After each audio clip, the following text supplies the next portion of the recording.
with other intersections. Along the way. Man, an enlightened. What, they popped it onto their face and they put it up. His own free will. Such unthinkable violence. Didn't really address that much. So one day, and August comes to mind. but we can hope. Khuấy nắng vào nồi cơm đang. Same semester I failed my college. Have lost. With his dingy vocabulary. Beautiful when reflected in it. Specialized classes. He'd been involved with various older women. That this Stay, and he'd give my grandma. Broken up. Who grew in numbers by the day. It's been 2 months. Taste this time, she swears. Broken or sound. As the lawlessness of the. I was 4 years old. My grandson, who adores and Lived it until I was 12 years old. Our training course the previous winter. Sketching and making.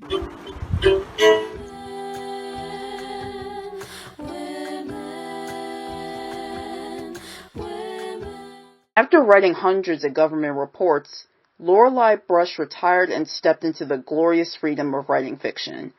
She loves to accompany a comfy coffee house chair and imagine her characters acting out each scene. Her novels are steeped in the truth she's lived and the personal conundrum she's faced. For instance, Lorelei's upcoming novel, Butterfly Minds, rolled from her pen after several years of teaching child development and being frustrated by texts that concentrated on diagnosis and treatment, while largely ignoring the emotions that accompany the diagnosis for the family members involved.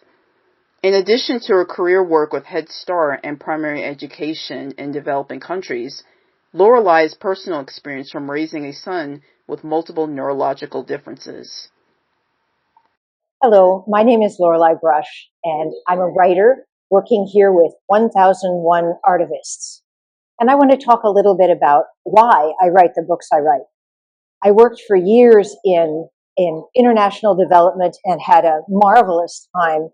And in the course of my life, in that work and in my private life, I've discovered a lot of conundrums, a lot of issues that never quite got resolved. And as I retired, I thought it would be terrific to solve some of these problems that have been hanging around for years. For instance, my dad was in the Office of Strategic Services during the Second World War. He was a spy, secret intelligence. And when he came home in the 1950s, he told my brother and me incredible stories about what he'd done. You'd think he single-handedly won the war. So when I retired, my brother said to me, "Oh, you have to write a book about Dad. Talk about all these adventures that nobody's talked about."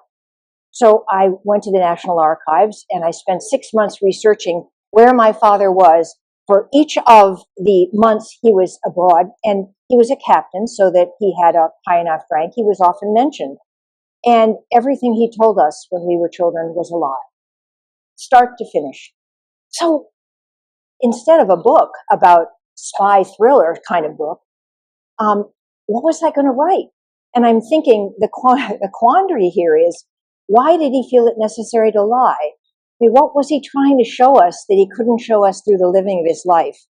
And I wrote a book called Chasing the American Dream, which is set with that question. But I think the reason he did it was because he desperately wanted to be a hero. And he didn't feel he was. He was behind a desk most of the time. So he couldn't have been a hero in World War II. I would make him one in my literature in the 1950s, and also make him the father that I wish I had. So that was my first conundrum. Now, my second conundrum came because I had a child with a number of neurodivergences, and he's a wonderful kid, but boy, it was hard. My husband also had some neurodivergences, which we discovered along the way.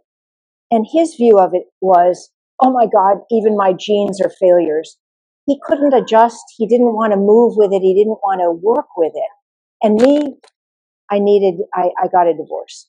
And my son is terrific as an adult. But the question then becomes, is there a way you can deal with all of this stuff, all of these issues with other relatives who believe you're not raising your son right, with the school it's creating issues, with him getting thrown out of preschool, whatever it is there another way you could deal with this that would be more successful? So I am in the midst now of finishing a book called Butterfly Minds about children with ADHD and their families. And if there's time for a third, is there time for a third? Okay. The third book, which is I've written part of but not finished, is a book about sisters being entwined. And this is a family with 6 sisters, the youngest of whom is retarded. Now, this is set in the 1950s, so that's the word used at that time. She's developmentally delayed. And when she is, in fact, 33, she's been living at home with her father, but her father dies.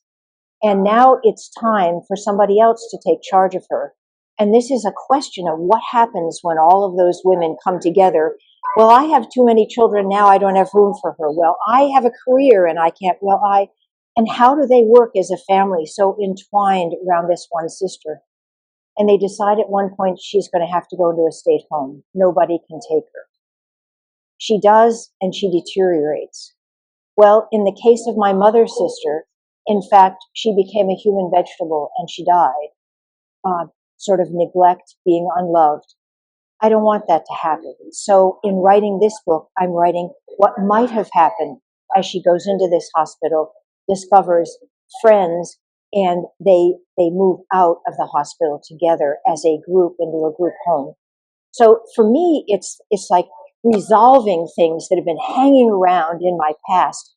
And somehow it takes me a 250, 300-page novel to be able to resolve them. But they come out better, and I feel better. I feel like I've forgiven my father. I feel like I understand my mother's quandary, and it's feeling better all the way around. Thank you. We've gathered such an incredible community of strong, fierce, creative women whose voices and art can continue to change the world for the better. There's so much work to do. First, let's finish this job. Make sure your vote counts.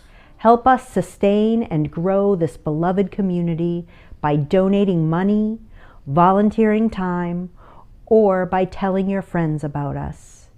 With your help, we'll be able to provide a wider platform for artists, produce higher quality videos, publicize our activism to bring voices to a wider audience, pay our interns, and hire an executive director. Please consider supporting us.